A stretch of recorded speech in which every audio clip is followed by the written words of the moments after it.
নমস্কার বন্ধুরা, রিঙ্কু কিচেনে আপনাদেরকে স্বাগত জানাই। চলে এসেছি আজ আমি নতুন একটা রেসিপি নিয়ে। আজকের রেসিপি হচ্ছে মোদক।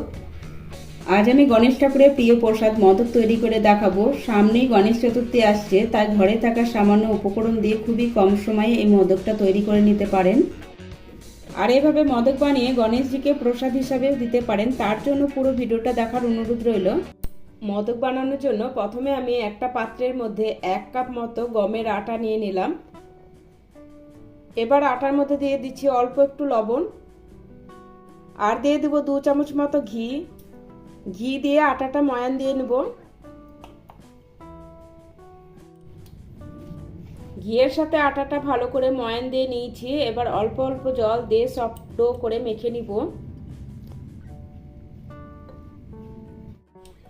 অল্প অল্প জল দিয়ে আটাটা মেখে একদম সফট ডো তৈরি করে নিয়েছি। এবার ওপর দিয়ে অল্প একটু ঘি লাগিয়ে দিব।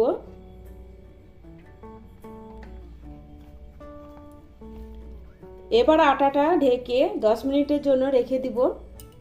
এবার পুরটা তৈরি করব। তার জন্য প্যানের মধ্যে দিয়ে দিচ্ছি 1 চামচ ঘি গরম হলে ঘিয়ের মধ্যে দিয়ে দিচ্ছি 1/2 চামচ পোস্ত, 1 চামচ মতো আমন্ড বাদাম দিয়ে দিলাম, আর দিয়ে দিলাম 1 চামচ মতো কাজু। এবার পোস্ত, কাজু আর আমন্ড বাদামটা হালকা একটু ভেজে নিব। পোস্ত, কাজু আর আমন্ড বাদামটা হালকা ভেজে নিয়েছি। এবার দিয়ে দেব 3-4 কাপ নারকেলটা আমি কুড়িয়ে দিয়ে দিলাম। এবার নারকেলটা একটু শুকনো করে ভেজে নিব। গ্যাসের ফ্লেমটা লোতে রেখে নারকেলটা ভাজতে হবে। নারকেলটা 4-5 মিনিট সময় নিয়ে লো ফ্লেমে শুকনো করে ভেজে নিয়েছি। এবার এর মধ্যে দিয়ে দিব 4 চামচ মতো গুড়টা আমি ছোট ছোট টুকরো করে কেটে নিয়েছি। গুড়ের বদলে চিনি বা চিনির গুঁড়ো ব্যবহার করতে পারেন। এবার নাড়াচাড়া করে গুড়টা নারকেলের সাথে ভালো করে মিশিয়ে নেব। গুড়টা নারকেলের সাথে ভালো করে মিশিয়ে নিয়েছি। এবার অল্প একটু ঘি দিয়ে দিলাম, আর ঘি দিয়ে ভালো করে মিশিয়ে নেব। ঘি দিয়ে ভালো করে মিশিয়ে নেওয়ার পর 2 মিনিট রান্না করে নিয়েছি। আর দেখুন পুরটা শুকনো শুকনো হয়ে গেছে। এবার দিয়ে দিচ্ছি 1/2 চামচ মতো এলাচ গুঁড়ো। এলাচ গুঁড়ো দেওয়ার কারণে মোদকের সুন্দর একটা ফ্লেভার আসবে। এলাচ গুঁড়োর সাথে ভালো করে মিশিয়ে নিয়েছি। এবার গ্যাস বন্ধ করে পুরটা ঠান্ডা হওয়ার জন্য রেখে দিব। এবার আটা থেকে একটা লেচি নিয়ে নিয়েছি। অল্প একটু ঘি লাগিয়ে বেলে নেব লুচির মতো করে।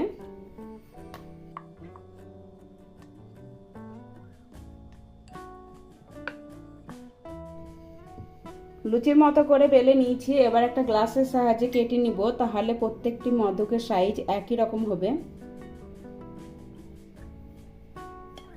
দেখে বুঝতে পারছেন খুব একটা পাতলাও বেলা যাবে না, আবার খুব একটা মোটাও বেলা যাবে না। এবার হাতে তেলুতে রেখে 1 চামচ মতো পুর দিয়ে দিব। এবার কিনারাগুলো 2 আঙুল দিয়ে ভাঁজ করে দিব। সবগুলো মুখ বন্ধ করে লম্বাটি করে মোদকের শেপ দিয়ে নিব।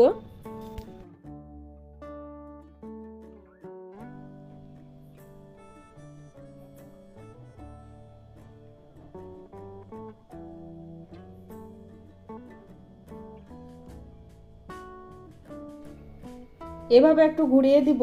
এই দেখুন একটা মোদক তৈরি করে নিয়েছি। একইভাবে সমস্ত মোদকগুলো তৈরি করে তারপর আমি আপনাদের দেখাবো। একইভাবে সমস্ত মোদকগুলো বানিয়ে নিয়েছি। এবার আমি মোদকগুলো ফ্রাই করে নেব। তার জন্য একটা কড়াইয়ে পরিমাণ মতো সাদা তেল গরম করতে বসিয়ে দিয়েছিলাম, আর তেলটা ভালোভাবে গরম করে নিয়েছি। এবার একে একে মোদকগুলো তেলের মধ্যে ভাজার জন্য ছেড়ে দেব। তেলটা এভাবে উপর দিয়ে ছড়িয়ে দেবো। গ্যাসের ফ্লেমটা মিডিয়ামে করে মোদকগুলো ভাজতে হবে। উল্টে পাল্টে মোদকগুলো সুন্দর কালার আসা অবধি ভেজে নেব। উল্টে পাল্টে সুন্দর কালার করে মোদকগুলো ভেজে নিয়েছি। আর একইভাবে সমস্ত মোদকগুলো ভেজে তারপর আমি আপনাদের দেখাবো। একইভাবে সমস্ত মোদকগুলো ভেজে আমি একটা প্লেটের মধ্যে নিয়ে নিলাম। তৈরি হয়ে গেল গণেশ ঠাকুরের প্রিয় প্রসাদ মোদক। আমার এই রেসিপিটা ভালো লাগলে লাইক, শেয়ার, সাবস্ক্রাইব করে পাশে থাকার অনুরোধ রইল।